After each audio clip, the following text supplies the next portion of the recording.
વાલાઓ, પ્રભુ ઈસુના નામમાં પ્રેમી સલામ. અને આજે હું તમારી સાથે વિશ્વાસ, ફેથ એના વિશે વાત કરવા માગું છું. જો કે તમે ઘણા સંદેશાઓ વિશ્વાસ ઉપર સાંભળ્યા હશે અને કદાચ તમને કલમો પણ યાદ હશે કે ફેથ ઇઝ અ ગિફ્ટ અથવા તો faith comes by hearing the word of God. અને પ્રભુના એ વચનો બિલકુલ સાચા છે. પણ ગઈકાલે જ્યારે હું પ્રભુના વચનોનો અભ્યાસ કરતો હતો ત્યારે લુકની લખેલી સુવાર્તાના 17મા અધ્યાયની 5મી કલમ હું અમેરિકન સ્ટાન્ડર્ડ વર્ઝનમાંથી વાંચું છું. ત્યાં આ પ્રમાણે લખવામાં આવેલું છે કે the apostle said to the Lord, increase our faith. But the Lord said, if you had a faith the size of a mustard seed, you would say to this mulberry tree, be uprooted and be planted in the sea, and it would obey you.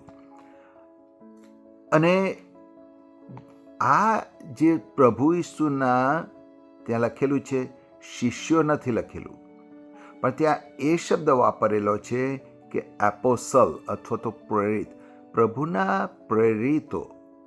શા માટે બાઇબલની અંદર આ કલમની અંદર એવું નથી લખેલું કે પ્રભુના 12 શિષ્યો આવીને કહે છે અમારો વિશ્વાસ વધાર? શા માટે એ પ્રમાણે લખવામાં આવેલું છે કે પ્રભુના પ્રેરિતો એમની પાસે આવીને કહે છે અમારો વિશ્વાસ વધાર? અને બીજી બાબત એ છે કે તમે જો અધ્યાયો વાંચો તો ખ્યાલ આવશે કે પ્રભુ તો શિક્ષણ આપી રહ્યા હતા. ત્યાં જે તમે 17મો અધ્યાય અને 16 ને 17 સાથે વાંચો તો તમને ખ્યાલ આવશે કે પ્રભુ લોકોને શિક્ષણ આપી રહ્યા હતા. અને શિક્ષણ આપતા સમયે જે પ્રભુના શિષ્યો કહે છે, પ્રભુ શિષ્યોને પ્રેરિતો કહે છે, બાઇબલમાં લખ્યું છે પ્રમાણે કે અમારો વિશ્વાસ વધાર. શા માટે એ લોકોએ આવીને કીધું કે અમારે વધારે વિશ્વાસની જરૂર છે? હું ને તમે પ્રભુની પાસે પ્રાર્થના કરીએ છીએ ને કરવી જોઈએ કે પ્રભુ અમારો વિશ્વાસ વધાર. પણ આપણે પ્રભુની પાસે વિશ્વાસની માંગણી ક્યારે કરીએ છીએ કે જ્યારે આપણો વિશ્વાસ ખૂટી જાય. અને જ્યારે વિશ્વાસ ક્યારે ખૂટી જાય છે? જ્યારે હું ને તમે મુશ્કેલ પરિસ્થિતિઓનો, ભયંકર બીમારીઓનો સામનો કરીએ છીએ, જ્યારે તમારી પાસે કોઈ જવાબ નથી અને મને ને તમને વિશ્વાસની જરૂર છે, ત્યારે હું ને તમે પ્રભુ પાસે જઈને કહે છે પ્રભુ અમારો વિશ્વાસ વધાર. અને પ્રાર્થના કરવી પણ જોઈએ. પણ અહીંયા શિષ્યોની સાથે શું બન્યું છે? એવો કોઈ જ બનાવ નથી કે ઓલ ઓફ અ સડન એ લોકો આવીને એવું કહે છે કે અમારો વિશ્વાસ વધાર. અને ત્યાં બીજી વાત મેં આગળ કીધી, એ પ્રમાણે ફરી કહું છું કે ત્યાં એવું નથી લખ્યું શિષ્યો, ત્યાં લખ્યું છે એપોસલ. પ્રભુના શિષ્ય હતા અને હવે પ્રભુના એપોસલ, પ્રભુના પ્રેરિત બન્યા છે.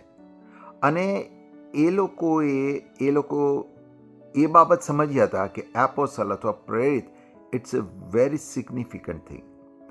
મને તમને કદાચ ખ્યાલ ના આવે, પણ એ સમયની અંદર એપોસ્ટલ એટલે એનો અર્થ એવો થતો હતો સેન્ટ ફોર્થ, જેને મોકલવામાં આવે, જેને રાજા પોતાના રાજ્યના માટે મોકલે. એટલે જ્યારે પ્રેરિતોને ખબર પડી કે શિષ્યોને ખબર પડી કે અમે હવે એપોસ્ટલ છીએ, અમે સેન્ટ ફોર્થ છે, અમે પ્રેરિત છીએ, ત્યારે એ લોકોને ખ્યાલ આવ્યો કે હવે અમારે કશું કામ કરવાનું છે. નોર્મલી જ્યારે આપણે નોકરી પર જઈએ છીએ ત્યારે કોઈ કામ આપણને સોંપે તો આપણું ઇન્ટરવ્યૂ થાય છે પહેલી વાર નોકરી પર જઈએ ત્યારે. અથવા તો જો આપણે કોલેજમાંથી ફ્રેશ ગ્રેજ્યુએટ હોય ને કોઈ અનુભવ ના હોય તો આપણને નવી નોકરીની સાથે ટ્રેનિંગ પૂરી પાડવામાં આવે. પણ અહીંયા પ્રભુના શિષ્યો જ્યારે પ્રેરિત બને છે, અને એ જો તમે જુઓ ને તો માર્કની લખેલી લુકની સુવાર્તાના 6 અધ્યાયની 13મી કલમમાં આવે છે કે પ્રભુ એ પોતાના શિષ્યોને તેડે છે અને પછીથી પ્રભુ એ લોકોને કહે છે કે તમે પ્રેરિત છો. શિષ્યમાંથી પ્રભુ એ લોકોને પ્રેરિતમાં કન્વર્ટ કરે છે. પણ તમે જુઓ કે પ્રભુએ પ્રેરિતનું કામ અથવા પ્રબોધક અથવા તો એપોસ્ટલનું કામ આપતા પહેલાં ન તો ઇન્ટરવ્યૂ લીધું છે, ન તો ટ્રેનિંગ આપી છે. પણ પ્રભુએ, તમે લુકની સુવાર્તાના 9મા અધ્યાયમાં જુઓ કે પ્રભુ એમને અધિકાર આપે છે. અને અધિકાર આપીને પ્રભુ શું કહે છે, તમે જો 9મા અધ્યાયમાં જુઓ તો પ્રભુ એ લોકોને અધિકાર આપીને પછી મોકલે છે. અને પ્રભુ મોકલીને એ લોકોને એવું કહે છે કે હું 9મા અધ્યાયમાં વાંચું. Now he call the 12 together and gave them power. એક વસ્તુ પાવર આપ્યો અને authority over all the demons and the power to heal disease and he sent them out to proclaim the kingdom of God and to perform healing. પ્રભુએ દેવનું રાજ્ય પ્રગટ કરવાનું અને સાજાપણા આપવાનું એ લોકોને પાવર અને અધિકાર, ઓથોરિટી એ લોકોને આપે છે અને કહે છે હવે તમે દેવનું રાજ્ય પ્રગટ કરો. તમે જુઓ કે 6ઠ્ઠા અધ્યાયથી 9મા અધ્યાયની અંદર તમે જુઓ તો હવે શિષ્યોને ખ્યાલ આવે છે કે અમે પ્રેરિત છીએ અને અમારે કંઈ કામ કરવાનું છે. પણ ત્યાર પછી 9મા અધ્યાયથી લઈને 17મી કલમની અંદર તમે જુઓ તો પ્રભુએ ઘણા ટીચિંગ આપ્યા છે, પણ એની સાથે સાથે પ્રભુએ ઘણા બધા ચમત્કારો કર્યા છે. પ્રભુએ માદાઓને સાજા કર્યા છે. પ્રભુએ 5,000 5 રોટલી અને 2 માછલીથી લગભગ 15,000 લોકોને જમાડ્યા હતા. પ્રભુએ સાબાતના દિવસે લોકોને સાજાપણું આપ્યું હતું. ઘણા બધા ચમત્કારો કર્યા. અને હવે તમે સમજો છો કે શિષ્યોને ખ્યાલ આવ્યો કે દેવનું રાજ્ય પ્રગટ કરવાનું કેવી રીતે, લોકોને સાજાપણ આપવાનું, અશુદ્ધાત્માઓને કાઢવાના, અને એ બધું જોઈને એમને ખ્યાલ આવ્યો કે આ એ પ્રેરિતના કાર્ય છે. પણ એ લોકોને એક સમજ પડી કે અમારે કદાચ વધારે વિશ્વાસ હશે તો અમે કામ કરી શકીશું. જો અમારી પાસે વિશ્વાસ ઓછો હશે તો અમે આ કામ નહીં કરી શકીએ.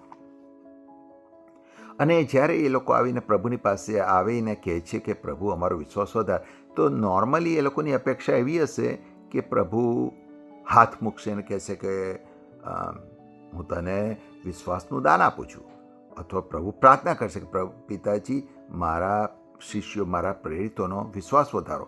પણ એવું કશું જ બનતું નથી. પણ એના બદલે પ્રભુ એવું કહે છે કે જો તમારી અંદર રાયના દાણાનો જેટલો વિશ્વાસ હશે ને તમે આ મલબરી ટ્રીને કહેશો કે અહીંથી ઉખડાઈ જઈ અને સમુદ્રમાં નખાઈ જાય તો એ પ્રમાણે બનશે, એ તમારું સાંભળશે. એનો અર્થ શું છે? પ્રભુએ કેમ જવાબ નહીં આપ્યો ડાયરેક્ટ? પ્રભુએ ડાયરેક્ટ જવાબ આપવાના બદલે કીધું કે, અને પછી તમે 17મા અધ્યાયની આગળ કલમ વાંચો તો એમાં પ્રભુ સમજાવે છે કે દેવનું રાજ્ય કેવું છે. એ મસ્ટર્ડ સીડ જેવું છે. અને પ્રભુ શું કહેવા માગે છે કે તમારી પાસે રાયના દાણા જેટલો વિશ્વાસ ઓલરેડી છે, અને જો તમે એનો ઉપયોગ કરતા જશો તો તમારો વિશ્વાસ વધતો જશે. અને શિષ્યોએ એ પોતાની પાસે જેટલો વિશ્વાસ હતો એ દેવના રાજ્યના માટે વાપરવાનું શરૂ કર્યું. અને પ્રભુએ કહ્યું હતું કે રાયનો દાણો નાનો છે પણ એનું ઝાડ મોટું થઈ જાય. એ જ પ્રમાણે શિષ્યોએ એટલા બધા કામ કર્યા કે પવિત્ર આત્માએ આખા બાઇબલમાં પ્રેરિતોના કૃત્ય એ આખું પુસ્તક આપી દીધું. હું કહેવા શું માગું છું કે ઘણીવાર મુશ્કેલ પરિસ્થિતિઓની અંદર મને ને તમને વધારે વિશ્વાસની જરૂર છે. પણ પ્રભુ શું કહી રહ્યા છે કે તારી પાસે જે કંઈ વિશ્વાસ છે એનો તું ઉપયોગ જો કરવા જઈશ તો તારો વિશ્વાસ ઓટોમેટિક વધી જશે. હું આ ઉદાહરણથી આપવા માગું છું કે ધારો કે કોઈ વ્યક્તિ આંધળાના માટે પ્રાર્થના કરે અને આંધળાની આંખો ઉઘડી જાય. એને આંધળાને આશ્ચર્ય થશે અને જેણે પ્રાર્થના કરી એને આશ્ચર્ય થશે. અને એ વ્યક્તિએ એવી રીતે 1 નહીં, 2 નહીં, 3 નહીં, 4 નહીં, 10 આંધળાઓને આંખો આપી. અને હવે આ જે વ્યક્તિ છે, ધારો કે કોઈ મિટિંગમાં જાય તો કેવા લોકોના માટે પ્રાર્થના કરવાનું પસંદ કરશે? આંધળા લોકોના માટે. કેમ? કારણ કે એણે જોયું છે કે હું પ્રાર્થના કરું છું ને આંધળા દેખતા થાય છે, તો નેચરલી એનો અર્થ શું થયો કે એ કેમ આંધળાને શોધે છે? હવે એનો વિશ્વાસ વધ્યો છે. પ્રભુ શિષ્યોને એ જ શીખવાડવા માંગતા હતા, તમારી અંદર જે રાયના દાણા જેટલો વિશ્વાસ છે એનો જો તમે ઉપયોગ કરવાનું શરૂ કરશો તો તમે ઘણા કામો કરશો. અને એ પ્રમાણે બન્યું. અને આપણી પાસે પ્રેરિતોના કૃત્ય છે બાઇબલની અંદર. જો તમે સ્ટ્રગલ કરતા હો, જો તમને એવું લાગતું હોય કે તમારી અંદર વિશ્વાસ નથી, તો પ્રભુએ જે પેટર્ન બતાવેલી છે એ તમે જો સમજશો અને ઈશ્વરે જે વિશ્વાસ આપ્યો છે એ વિશ્વાસના આધારે તમે જો આગળ વધવાનું ચાલુ રાખશો તો 100% તમારો વિશ્વાસ વધશે. યસ, બાઇબલમાં બીજી કલમો છે કે faith comes by hearing from God, અને આપણે પ્રભુના વચનો સાંભળવા જોઈએ, અથવા તો ફેથ ઇઝ ગિફ્ટ, આપણે પ્રભુ પાસે ગિફ્ટ માંગવી પણ જોઈએ. પણ એની સાથે સાથે એ પણ એટલું ઇમ્પોર્ટન્ટ છે કે તમારી પાસે જે કંઈ વિશ્વાસ છે એનો તમે ઉપયોગ કરો. આઈ થિંક પ્રભુએ તમને આશીર્વાદ આપ્યો છે. Thank you.